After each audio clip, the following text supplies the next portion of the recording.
Masses NTR చేతిలో ప్రస్తుతం పలు సినిమాలున్నాయి. రీసెంట్గా వార్ 2 సినిమాతో ప్రేక్షకుల ముందుకొచ్చి ఆ సినిమాతో అనుకున్న ఫలితాన్ని అందుకోలేకపోయారు తారక్. రిలీజ్కి ముందు వార్ 2పై ఎన్నో అంచనాలున్నాయి.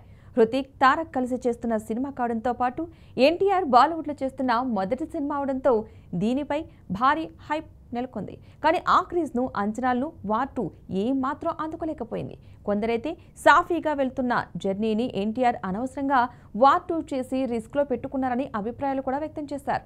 వార్ 2 తర్వాత ఎన్టీఆర్ ప్రస్తుతం కేజీఎఫ్, సలార్ ఫేమ్ ప్రశాంత్ నీల్ దర్శకత్వంలో మూవీ చేస్తున్న సంగతి తెలిసిందే. ఇక ఈ సినిమాకు డ్రాగన్ అనే టైటిల్ను మేకర్స్ పరిశీలిస్తున్నారు. ఎన్టీఆర్, ప్రశాంత్ నీల్ ఇద్దరికీ మాస్లో మంచి ఫాలోయింగ్ ఉండటంతో వీరిద్దరూ కలిసి చేస్తున్న మొదటి సినిమా కావడంతో డ్రాగన్ పై ముందు నుంచే భారీ అంచనాలు నెలకొన్నాయి. దానికి తోడు ఎన్టీఆర్ కూడా ఈ సినిమా కోసం తన కెరీర్లో ఎన్నడూ లేనంత స్లిమ్గా తయారై డ్రాగన్ కోసం ఎంతో కష్టపడుతున్నారు.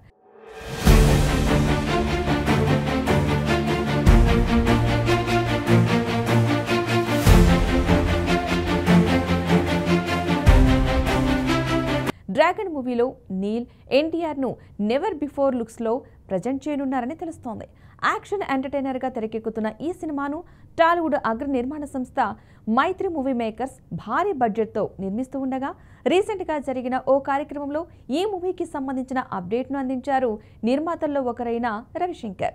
డ్రాగన్ మూవీ కొత్త షెడ్యూల్ అక్టోబర్ నెలాఖరు నుంచి మొదలై నెక్స్ట్ సమ్మర్ వరకు నిరంతరాయంగా జరగనుందని, సినిమా ఎక్స్ట్రాడినరీగా వస్తుందని ఆయన తెలిపారు. అంటే డ్రాగన్ కోసమే ఎన్టీఆర్ నెక్స్ట్ సమ్మర్ వరకు కూడా లాక్ అయిపోతే మరిక త్రివిక్రమ్ సినిమా, దేవరా 2 ఎప్పుడు మొదలవుతాయో, ఆ సినిమాలు ఎప్పుడు రిలీజ్ అవుతాయో అని ఫ్యాన్స్ ఆలోచనలో పడ్డారు.